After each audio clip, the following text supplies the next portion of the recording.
नया income tax bill 2025 को राष्ट्रपति से मंजूरी मिल चुकी है और इनकम टैक्स बिल 2025 को राष्ट्रपति की मंजूरी के बाद नोटिफाई कर दिया गया है, अधिसूचित कर दिया गया है और सरकार अब आयकर कानून को पूरी तरह नया रूप देने जा रही है। यह नया कानून साल 2026 के 1 अप्रैल से लागू होगा।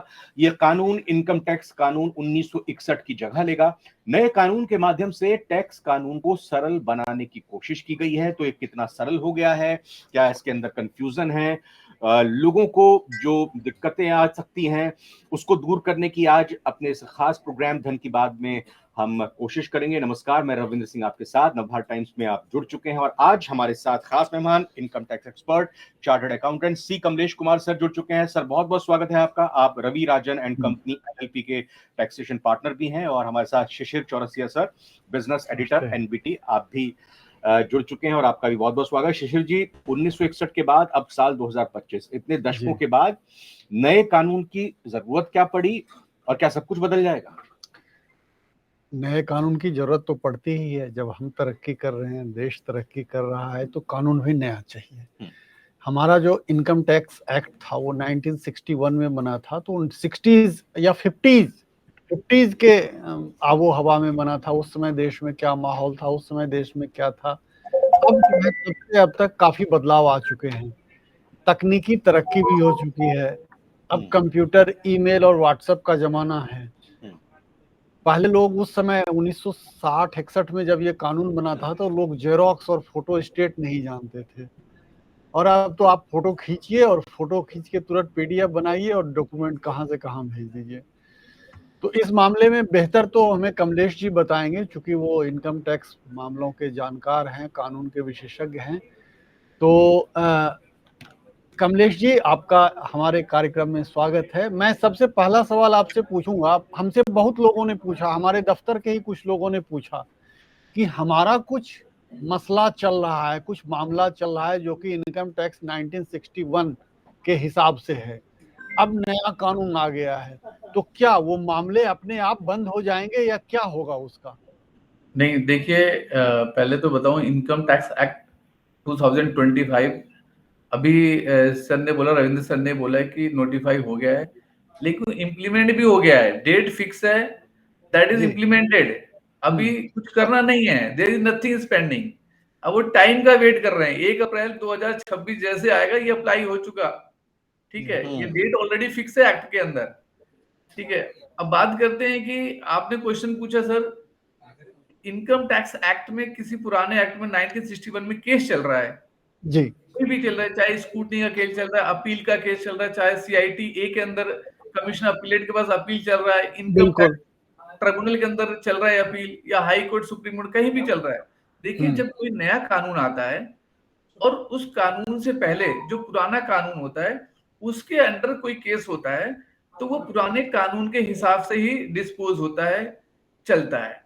मतलब ऐसा नहीं है कि पुराना कानून चल रहा है, 1 अप्रैल 2026 से नया कानून आ गया, लेकिन जो उससे पहले यानी 31 मार्च 2026 तक के जितने केसेस होंगे वो सब के सब सिर्फ पुराने कानून के तहत ही डील किए जाएंगे, डिस्पोज किए जाएंगे। जो प्रोविजन, जो पावर, जो राइट्स एंड जो ड्यूटीज पुराने income tax current income tax में जो है वही सेम चीज कंटिन्यू रहेगा, उसमें कोई चेंज नहीं होगा, चाहे भले इनकम टैक्स एक्ट 2025 एप्लीकेबल हो गया हो 1 अप्रैल 2026 से। अच्छा, मतलब उस कानून के तहत जिनका भी मुकदमा मामला चल रहा होगा उनके लिए एट इट इज रहेगा, पुराने हिसाब से ही उनके फैसले आएंगे। किसी ने मान लो किसी पर्टिकुलर सेक्शन का वायलेशन किया, एग्जांपल कैश डिपॉजिट का लेते हैं, सेक्शन 68-69 में वायलेशन कर दिया। अब जो सेक्शन 68-69 का वायलेशन किया है वो तो जिस समय किया उस समय कौन सा कानून एप्लीकेबल था, वो जुर्म या पेनल्टी जो इंपोज होंगी एज पर दैट, जिस दिन वो जो इंसिडेंट घटा है, जो इंसिडेंट हुआ है, उस डेट को क्या कानून था उसके हिसाब से उसको डील किया जाएगा। यानी जब कभी भी कोई भी कानून बदलता है वो ये डेट फिक्स है, प्रोस्पेक्टिव है। अगर क्योंकि हमारे इस लॉ में इसमें लिखा हुआ इनकम टैक्स एक्ट में 1 अप्रैल 2026, तो 1 अप्रैल 2026 ऑनवर्ड कोई भी उसके बाद कोई ट्रांजेक्शन होगी वो नए इनकम टैक्स एक्ट के अकॉर्डिंग डील किया जाएगा, पुराने से नहीं किया जाएगा। और उससे पहले जितने भी केसेस है सब पुराने के हिसाब से डील किए जाएंगे, चाहे वो 2030 में जाके डील करना पड़े। अगर वो ट्रांजेक्शन पुराने डेट का है तो पुराने कानून के हिसाब से डील किया जाएगा। अच्छा सर, आप बताने की कृपा करें कि नए कानून में स्ट्रक्चरल चेंजेस क्या क्या हैं? नए इनकम टैक्स एक्ट जो 2025 है उसमें स्ट्रक्चरल चेंज क्या क्या है, लाइक की number of sections, chapter, provision? Sir उसमें क्या है कि स्ट्रक्चरल चेंजेस में बहुत ड्रास्टिकल चेंज हुआ है। अच्छा। मैंने बताया पहले, कहने को तो 298 सेक्शन थे, अगर आप इनकम टैक्स 1961 का लास्ट सेक्शन देखो तो 298 है जी। लेकिन उसमें इतने सारे सेक्शन थे बीच में, 115 ए B A C A D, इस तरीके से इतने सेक्शन थे। अगर मैं उसको सीरियल नंबर में करूं अप्रोक्स 819 सेक्शन बन जाते हैं। ओहो। ठीक है, अब एक के अंदर बीच में डालते गए, कुछ नया चेंजेस है, हाई कोर्ट ने कुछ बोला, सुप्रीम कोर्ट ने उसका चेंजेस इंप्लीमेंट करने के लिए हम उस सेक्शन के बीच में अलग से तो डाल नहीं सकते, बीच में ऐड कर दिया।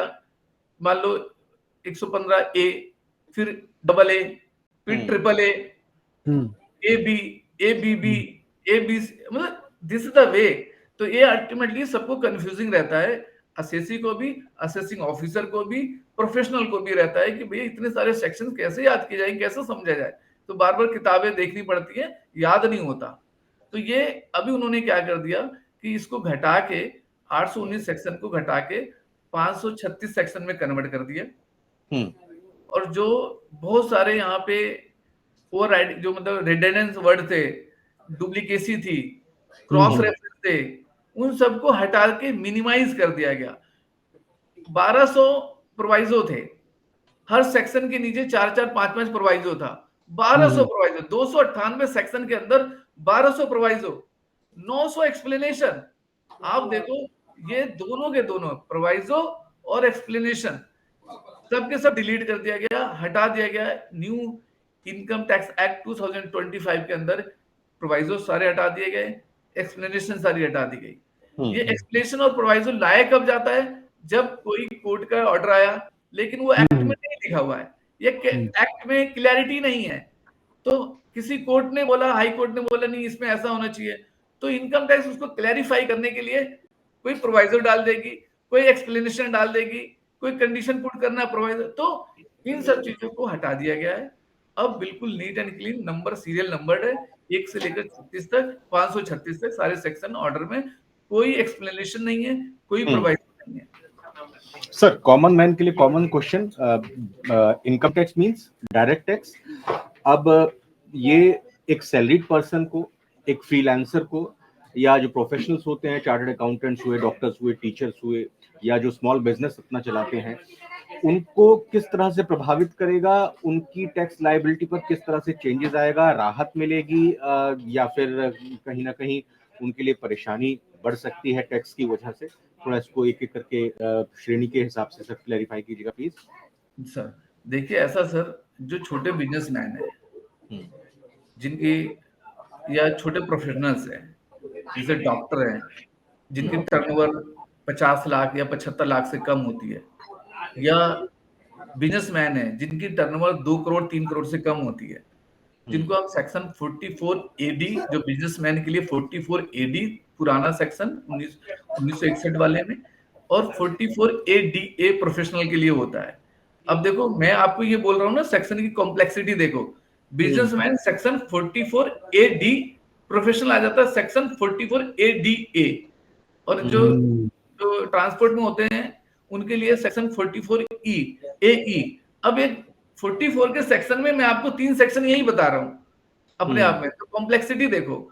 तो उनको क्या किया, उनमें था कि भैया अगर आपकी 50 लाख या 75 लाख से टर्नओवर कम है प्रोफेशनल के लिए, आपको बुक्स मेंटेन करना नहीं है, कोई रिकॉर्ड प्रॉपर मेंटेन है, जो रिसीविंग है उसके अंदर 50% आप प्रॉफिट डिक्लेयर कर दो, आपको कोई और उस पर टैक्स पे कर दो, बात खत्म हो गई। ऐसे ही नॉर्मल बिजनेसमैन के लिए है, अगर 2 करोड़ 3 करोड़ से कम की टर्नओवर है, आप 6% या 8% अपनी रेवेन्यू, अपना प्रॉफिट डिक्लेयर कर दो, उस पर टैक्स दे दो, बात खत्म हो जाती है। तो ये था। लेकिन जो इनकम टैक्स 1961 में ना, ये लोगों को बहुत, मुझे भी बहुत क्वेरीज आ रही है कि सर नया इनकम टैक्स आ गया तो मेरा ये बेनिफिट है या नहीं है। मैं आपको बता दूं, ये benefit as it is carry कर रहा है न्यू इनकम टैक्स एक्ट। किसी को कोई नुकसान नहीं हो रहा है। जिस तरीके जो बेनिफिट 1961 वाले एक्ट में था वही बेनिफिट सेम 2025 मतलब वाले वो 12 लाख तक की जो छूट है वो इंटैक्ट है। हाँ सर, उसमें कोई चेंज नहीं है, ये आगे भी ऐसे रहेगा, कोई चेंज नहीं है ना। तो इस एक्ट को आने से फाइनेंशियल टर्म्स में किसी को कोई नुकसान नहीं हो रहा है। एडमिनिस्ट्रेटिव पॉइंट से तो है, क्योंकि सेक्शन सरल हो गए, इजी हो गए, इनकम टैक्स ऑफिसर डिपार्टमेंट को भी आसानी हो गई, असेसी को भी समझने में आसानी होगी, कैलकुलेशन में भी आसानी हो सकती है। लेकिन फाइनेंशियल टर्म्स में कोई चेंज नहीं है। जिसकी लायबिलिटी जैसे पहले थी सेम लायबिलिटीज वैसे आज भी होगी उतनी इनकम कमाने से। जी, तो अभी मैंने आपको बताया ना, जो छोटे प्रोफेशनल्स हैं सबको जो अक्सर फोन ये कर रहे हैं 44 एडी खत्म हो गया, नहीं, इनकी जगह पे नंबर ऑफ सेक्शन बदल गए। पहले 44 एडी था, एडीए, इनको उठा के सेक्शन 58 में कन्वर्ट कर दिया। अगर नया सेक्शन में बात करूं मैं बोलूंगा सेक्शन 58, अगर मैं पुराने सेक्शन में एक्ट में बात करूं मैं बोलूंगा 44 एडी एडीए। लेकिन चेंज क्या हुआ इस बार, क्या हुआ, तीनों को मर्ज कर दिया और एडी एडीए नहीं करके सिर्फ सबको डाल दिया सेक्शन 58 में। जी सर, अब ये भी सवाल है कि जैसा टैक्स की स्लैब्स होती हैं उसमें आपने बताया कि उसमें कोई चेंज आने वाला नहीं है। दूसरी चीज ये है कि इनकम टैक्स फाइलिंग के लिए फॉर्म्स अलग अलग होंगे, उसका क्या प्रोसीजर रहेगा, उसकी डेडलाइन अंतिम तारीख क्या रहेगी, किस तरह से फाइन उसमें लगेगा, रिफंड का क्या प्रोसेस बदल जाएगा, और ऐसे ही कुछ सवाल सर लगातार इससे पिछला जो एपिसोड किया था उसमें कमेंट में हमारे पास आए थे। देखिए सर, जरा ही बात इनकम टैक्स के रिटर्न फाइल करने का, ऑब्वियस है कि ये 1961 के हिसाब से बना हुआ है, तो सारे सेक्शन पुराने हैं। हर फॉर्म के अंदर उनको इनकम टैक्स डिपार्टमेंट नया फॉर्म लेके आएगा। लेकिन ये कब रिटर्न फाइल करी जाएगी, ये 1 अप्रैल 2026-27 यानी टैक्स ईयर 1 अप्रैल, जब हम 27-28 में जाएंगे 31 मार्च 2027, 31 जुलाई 2000, सपोज करो कि लास्ट डेट भी सेम है, कोई चेंज नहीं हुआ, तो 1 अप्रैल 2026 से 31 मार्च 2027 की जो मैं इनकम कमाऊंगा उसकी रिटर्न 31 जुलाई 2027 तक जमा करनी है। तब तक यानी 1 अप्रैल 2026 ऑनवर्ड, 1 अप्रैल 2027 ऑनवर्ड जब रिटर्न फाइल की जाएगी तब तक इनकम टैक्स डिपार्टमेंट नया फॉर्म लेके आ जाएगा, रूल में नोटिफाई हो जाएगा, तो उस फॉर्म के अकॉर्डिंग रिटर्न फाइल की जाएगी। लेकिन मैंने बताया ना, फॉर्म सेम रहेगा, सेक्शन चेंज होंगे। अच्छा sir, assessment year, financial year, accounting year, ये मतलब even if you don't mind, ये प्रोफेशनल्स तक कई बार थोड़ा सा इसमें कंफ्यूज हो जाते हैं चीजों को करते हुए। आम आदमी की तो बात ही छोड़ दीजिए, कहा जा रहा है कि ये कंसेप्ट भी खत्म होगा और बस सिर्फ एक ही टर्मिनोलॉजी यूज होगी।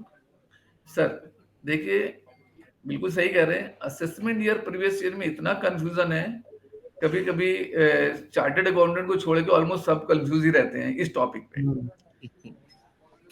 असेसमेंट इन प्रीवियस ईयर का मतलब होता है year in which income is earn, जिस साल इनकम अर्न किया है और जिस साल मैं रिटर्न फाइल करता हूँ, जिस साल रिटर्न फाइल कर रहा हूँ अगले साल होता है उसको नेक्स्ट ईयर, जिस साल में इनकम असेस होती है उसको बोलते हैं असेसमेंट ईयर। तो जब भी एग्जांपल मैं लूं, अभी जो चल रहा है फाइनेंशियल ईयर 1 अप्रैल 24 से 31 मार्च 2025, ये मेरा प्रीवियस ईयर है। इस पीरियड में जितना मैंने पैसे कमाया, जितनी मेरी इनकम कमाई, इसका मैं रिटर्न 31 जुलाई 2025 तक जो एक्सटेंडेड है 15 सितंबर तक दूंगा। तो ये ईयर जब रिटर्न फाइल करूं वो असेसमेंट ईयर हो गया। जिस साल में मैंने इनकम कमाई थी, जिस साल की इनकम के ऊपर टैक्स दे रहा हूं, वो प्रीवियस ईयर हो गया। अब एक फाइनेंशियल ईयर भी है जो अकाउंटिंग की भाषा में है, टैक्स की भाषा में प्रीवियस ईयर है। तो सभी 12 महीने के हैं, 1 अप्रैल से शुरू हो रहे हैं, 31 मार्च में खत्म हो रहे हैं, चाहे वो असेसमेंट ईयर हो या प्रीवियस ईयर हो।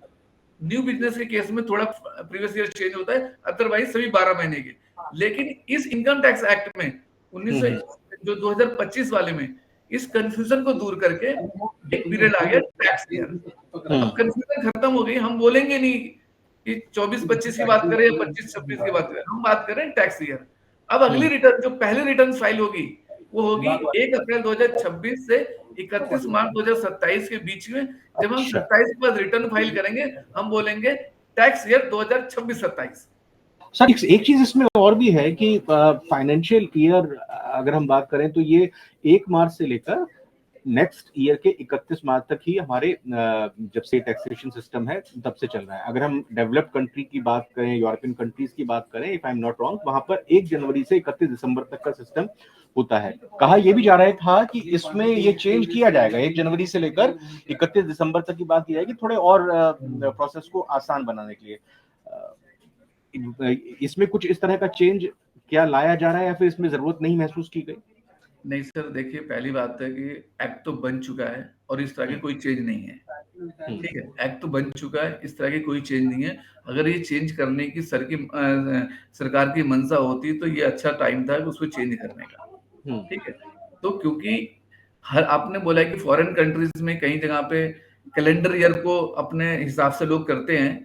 हम लोगों का इंडिया का अपना 1 अप्रैल से 31 मार्च तक का पीरियड होता है, क्योंकि हमारे इंडिया की संरचना इस तरीके से है। अगर आपने देखा होगा कि हिंदी के हिसाब से ये जो फागुन का महीना होता है ये मार्च करीब होता है। तो नया जो एक्चुअली क्या, जब प्रोडक्शन इंडिया में फसलों का होता था तो उस पर टैक्स दिए जाते थे। जब मार्च में आपको प्रोडक्शन होगा तो आप जाके अप्रैल में जाके टैक्स देते थे। तो पीरियड ऐसा शुरू किया गया कि आदमी के पास पैसा और टैक्स दे पाए। तो हमारा जो पीरियड होता है अप्रैल से लेकर इसलिए मार्च तक है, और ये बहुत कई सालों से है इस तरह का। क्योंकि और रही बात फॉरेन, बताया सर, ये तो फॉरेन के अंदर क्या है सर कि कई जगह पे 1 जुलाई से 30 जून तक का है। सिंगापुर में आप बात करें, कई जगह पे कैलेंडर ईयर 1 जनवरी से लेकर 31 दिसंबर है। तो इस तरह के डिफरेंट कंट्रीज में different, majority you are right कि कैलेंडर ईयर है, लेकिन हर कंट्री का, और कई ऐसी कंट्रीज हैं जिसमें इस तरह की चीजें है भी नहीं। वो कहते हैं जिस दिन आप शुरू करोगे उस महीने के पहले दिन से अगले साल के लास्ट वाले महीने से पीरियड ले लो। मतलब एक आदमी ने बिजनेस शुरू किया 1 जुलाई से, तो उसका पीरियड खत्म हुआ 30 जून को। एक ने किया 1 अगस्त से, तो उसका पीरियड खत्म होगा 31 जुलाई से। ऐसे भी इस तरह का करते, बहुत कॉम्प्लिकेटेड है, बट इस तरह का पॉसिबिलिटी है। मतलब इसमें चेंज करने की जरूरत नहीं थी, अभी भी यही संरचना है। और इंडिया में जैसा पीरियड पहले था वैसे अब भी है, सिर्फ नाम चेंज हुआ है। प्रीवियस ईयर असेसमेंट को हटा के tax year starting from the 1 April ending with the 31 March. Sir ये जो नया आयकर कानून बना है इसमें sir digital asset, digital privacy की बड़ी चर्चा हो रही है। हमने इससे पहले भी जिस अंक में हमने इसको उठाया था उसमें कई पाठकों ने, कई दर्शकों ने सवाल किए हैं। उन्होंने कहा है कि आखिर डिजिटल एसेट और प्राइवेसी, इस इशू को कैसे इसमें हल किया गया है? देखिए एक बार फिर से आप बताने की कृपा करें। जी, देखिए ऐसा है, पहली बात है कि बहुत सारे वो चल रहा था, न्यूज आ रही थी कि पर्सनल, आपने भी लास्ट उसमें पूछा था कि एक हमारी जो सीक्रेसी है, गोपनीयता है, या पर्सनल राइट्स का हनन हो रहा है, इस तरह की बातें की आप लोगों ने, पहले लोगों ने, और मीडिया में बातें चल रही थी। देखिए ऐसा कुछ नहीं है, ये उनके है, ऐसा नहीं है कि मतलब सबके लिए नहीं है, ये नॉर्मल डी कोर्स में नहीं है, ये उनके लिए है सर जिनके यहाँ सर्च हो गई है। एक नॉर्मल आदमी को कोई प्रॉब्लम नहीं। आप व्हाट्सएप पे आप बातें कर रहे हो, आपका फेसबुक है, आपका दूसरे सोशल मीडियाज हैं, जितने भी आप कर रहे हैं, आप ईमेल है, आपका आजकल डेटा सेव करते हैं सर्वर पे, क्लाउड्स पे, सब पे। देखिए आपका अपना रिकॉर्ड है, जैसे मर्जी रखे, डिपार्टमेंट कोई प्रॉब्लम नहीं। लेकिन अगर डिपार्टमेंट चाहता है, जिसके यहाँ सर्च होता है, जिसके यहाँ पे इनकम टैक्स डिपार्टमेंट रेड मारता है, उनके सारे, पहले क्या होता था कि ईमेल आईडी एक्सेस नहीं कर सकते क्योंकि इंफॉर्मेशन होंगी, तो प्राइवेसी का इशू आता था। इसमें ये चीज हटा दिया गया। अब डिपार्टमेंट के पास पावर होगी, वो ऐसे व्यक्ति जिनके यहाँ सर्च मार रहे हैं, उनके सारे डिजिटल मीडिया, जितने भी उनके सोशल अकाउंट्स हैं, सबको वो चेक कर सकती है, उनका बैकअप ले सकती है, उस पर जो उनको कार्रवाई करनी है उस पर कर सकती है। और आजकल डेटा वर्चुअल मोड में ही रखे जा रहे हैं ज्यादातर। तो उनके पास अगर राइट नहीं होगा तो फिर वो अपने सर्च को कंप्लीट कैसे कर पाएंगे? क्योंकि अगर आपने देखा पहले के जमाने में, अभी तक क्या होता था, आप कहीं सर्च डिपार्टमेंट जाता है, वहां के इंफॉर्मेशन डेटा कलेक्ट करता है, हार्ड डिस्क वगैरह कलेक्ट करता है जो उनको मिल गया। लेकिन जो डेटा कहीं और सेव है, किसी क्लाउड पर सेव है, उसको कैसे सर्च करेंगे? पासवर्ड नहीं है, क्या करोगे, कैसे करेंगे? तो आप तो कर नहीं पाओगे। उसका सॉल्यूशन इस बजट, इस एक्ट के अंदर है। हाँ, अगर सर्च केस में डिपार्टमेंट के पास पावर है, वो सब चीजें ले सकती है। एनजीओ के रिगार्ड, जी सर, पर्सनल अधिकारों का हनन नहीं माना जाएगा ये एक्सटेंड टू दिस। एनजीओ के रिगार्ड में भी जानना चाहेंगे इनकम टैक्स 2025 में क्या कुछ चेंजेस किए गए हैं, और जो लोग डोनेशन देकर एक तरह से टैक्स रिलीफ पाते हैं उस पर भी कुछ असर पड़ेगा? उसकी लिमिट क्या बढ़ाई गई है, घटाई गई है, या वही है? देखिए, मैंने शुरू में बोला, actually financial point of view से कोई भी चेंज नहीं है जहां पे फाइनेंशियल इम्प्लीकेशन या इम्पैक्ट पड़ रहा हो। इसमें जो प्रॉब्लम आई है, जो चेंजेस आए हैं कि इनकम टैक्स ने जो एनजीओ का चैप्टर है या जो इससे डील करता है इनकम टैक्स, कई चैप्टर थे, 4-5 चैप्टर, कुछ बातें यहाँ लिखी हुई सेक्शन 11 में, कहीं कुछ बातें कहीं और लिखी है, तो वो स्कैटर था इधर उधर। अब उन्होंने क्या किया, सबको उठा के एक जगह पे ले आए ताकि लोगों को आसानी हो, और एक जगह पे पढ़ के चीजें स्ट्रेट फॉरवर्ड, थोड़ी साफ साफ सीधी सीधी बातें लिख दी गई, हम लोगों को समझ। मैं आपको बता रहा हूँ, पुराने इनकम टैक्स में, अभी जो इनकम टैक्स 1961 है, आप पता कर लो, इतनी कंफ्यूजन है। मैं ट्रस्ट हूँ, मैं सोसाइटी हूँ, मैं सेक्शन 8 कंपनी हूँ, मुझे 80G की 12 डिडक्शन मिले कि नहीं मिले, मैं 1023C में आता हूँ, मैं एजुकेशन में हूँ, मैं हेल्थ में हूँ, मेरा क्या होगा, मुझे रिटर्न फाइल करना है नहीं करना, मुझे कितना खर्च करूँ डिडक्शन मिलेगा, जो मुझे डोनेशन दे रहा है उसको एग्जेम्पशन मिलेगी नहीं मिलेगी, तो ये सब जो सवाल थे ना, सब अलग अलग स्केटर थे, उनको उठा के एक जगह और सीरियल एक सिंप्लीफाइड वे में प्रेजेंट कर दिया गया। लेकिन जो बेनिफिट जिसको पहले मिलता था उसमें कोई चेंज नहीं है, as it is, there is no change financial terms में।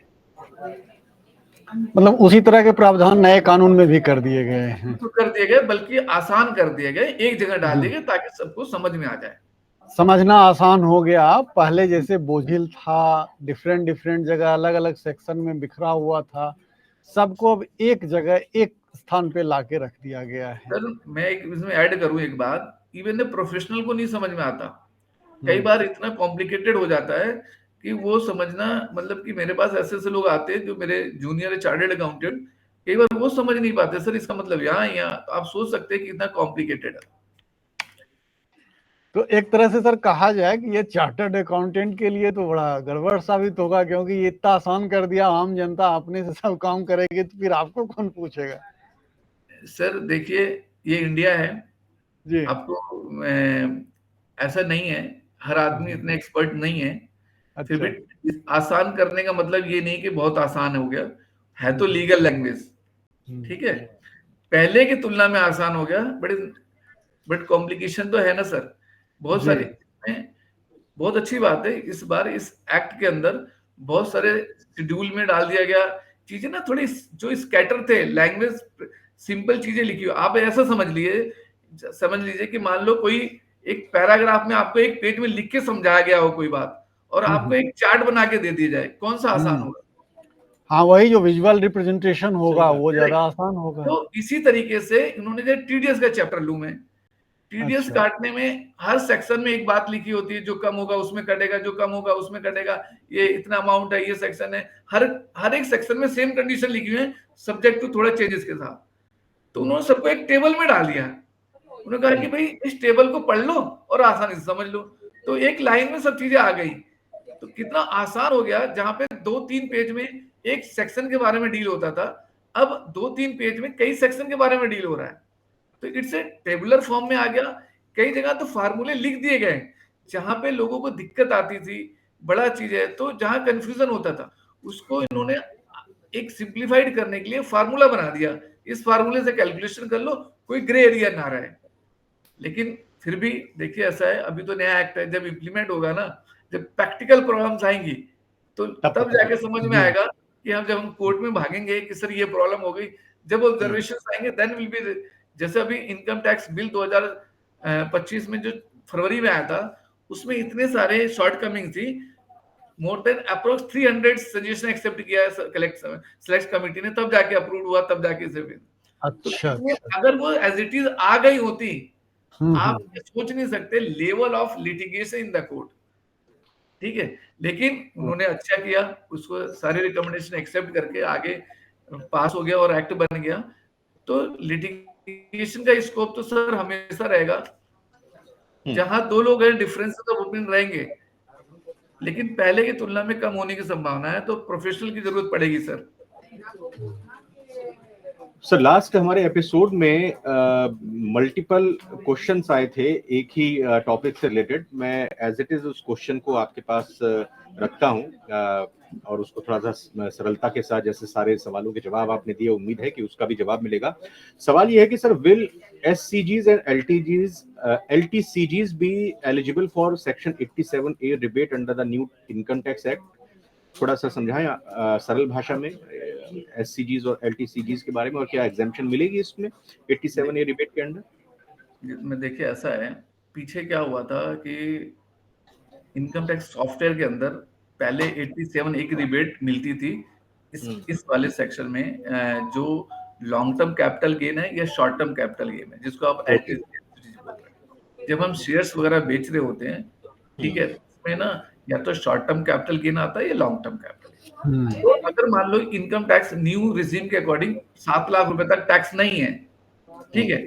अब कोई व्यक्ति है जिसकी इनकम खुद 5 लाख रुपए है, लेकिन वो 5 लाख रुपए सेल ऑफ शेयर से आया है, या लॉन्ग टर्म या शॉर्ट टर्म से।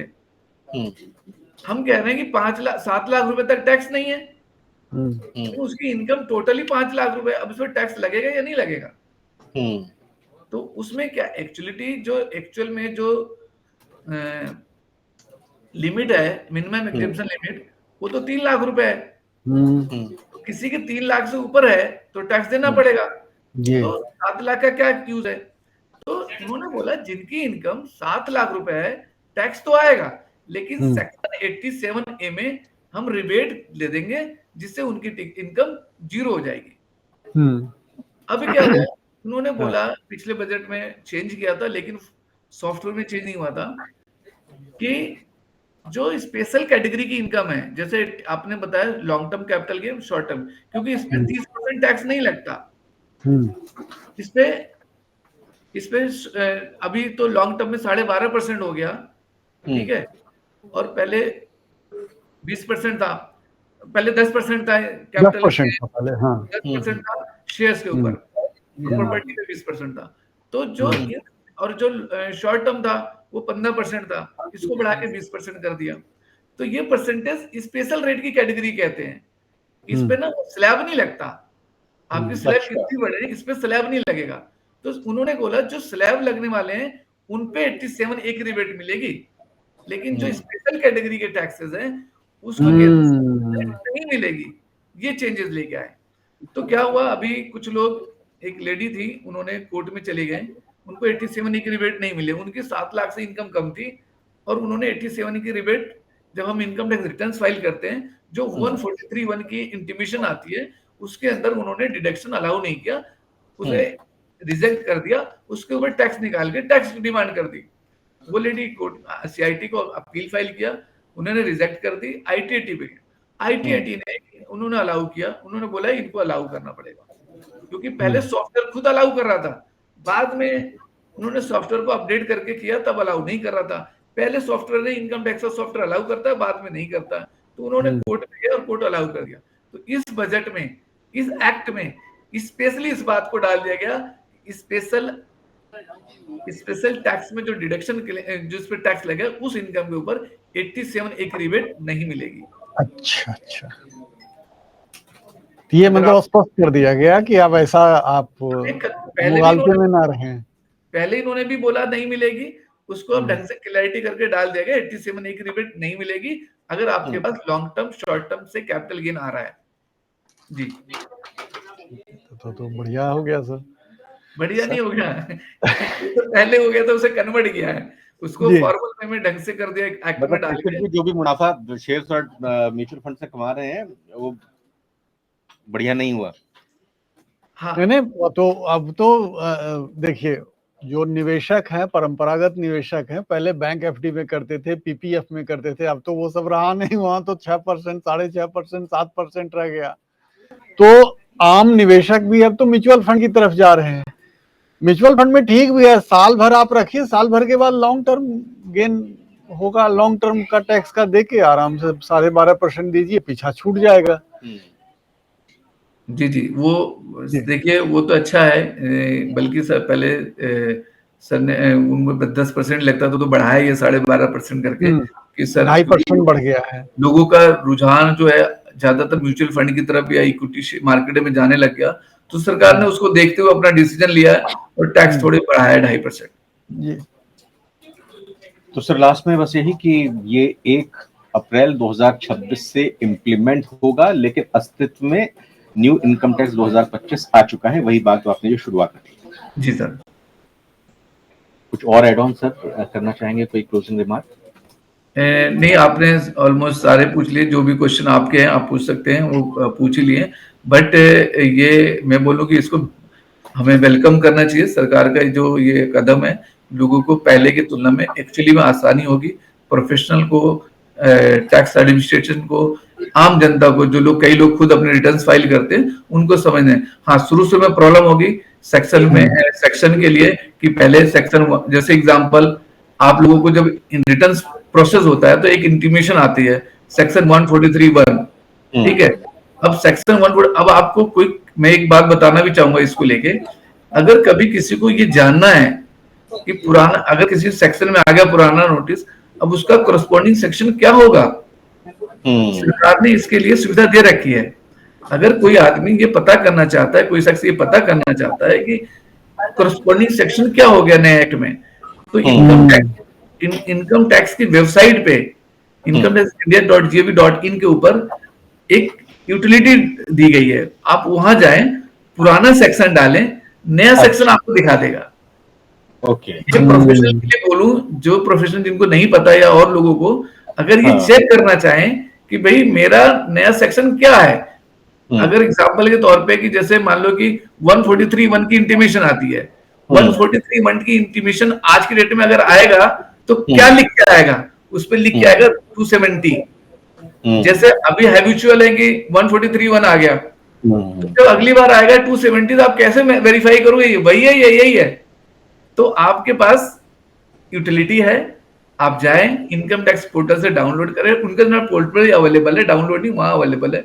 आप पुराना सेक्शन डालें, आपको नया सेक्शन सामने आ जाएगा। सर हमारे व्यूअर्स के लिए एक अपील कर दीजिए कि कोई भी न्यू इनकम टैक्स के रिगार्ड में अगर उनके क्वेश्चंस हैं, कोई क्वेरीज हैं, अगले और आगे के बिल्कुल उनका स्वागत है, आप सभी का जवाब देंगे। नहीं, बिल्कुल, मैं हमेशा तत्पर हूँ सर आपके दर्शकों के लिए। जब भी कोई भी क्वेश्चंस आता है, जो भी आप जिस तरह के आप प्रोग्राम करते हैं, जैसे भी कोई आता है, डेफिनेटली मैं तो बोलूंगा कि ज्यादा से ज्यादा आप कमेंट करें, क्वेश्चन भेजें, ताकि हम उस पर ज्यादा से ज्यादा रिप्लाई कर पाए। अपने नेक्स्ट जो आप शो करेंगे उसके अंदर हम इंक्लूड करके उनके क्वेश्चन को आंसर कर सकते हैं। और नॉट ओनली नॉर्मल व्यक्ति, प्रोफेशनल भी आपने क्वेश्चन रेज कर सकते हैं। जी सर, इसी के साथ बहुत बहुत धन्यवाद और बहुत बहुत शुक्रिया करना चाहेंगे। वाकई हमारे धन की बात शो आपके साथ बहुत पसंद किया जा रहा है और लोग लगातार कमेंट्स करके यही कह रहे हैं कि जितनी सरलता के साथ, जितनी आसान भाषा में, एक बिल्कुल आम बोलचाल में आप लोगों को समझा रहे हैं, उससे फाइनेंशियल लिटरेसी काफी बढ़ रही है और उनकी कंफ्यूजन तमाम तरीके से दूर हुई है। आपका बहुत बहुत धन्यवाद, बहुत बहुत शुक्रिया हमारी भी तरफ से और हमारे व्यूअर्स की तरफ से भी। Thank you sir, thank you. और टिशर जी की तरफ से भी thank you sir, thank you.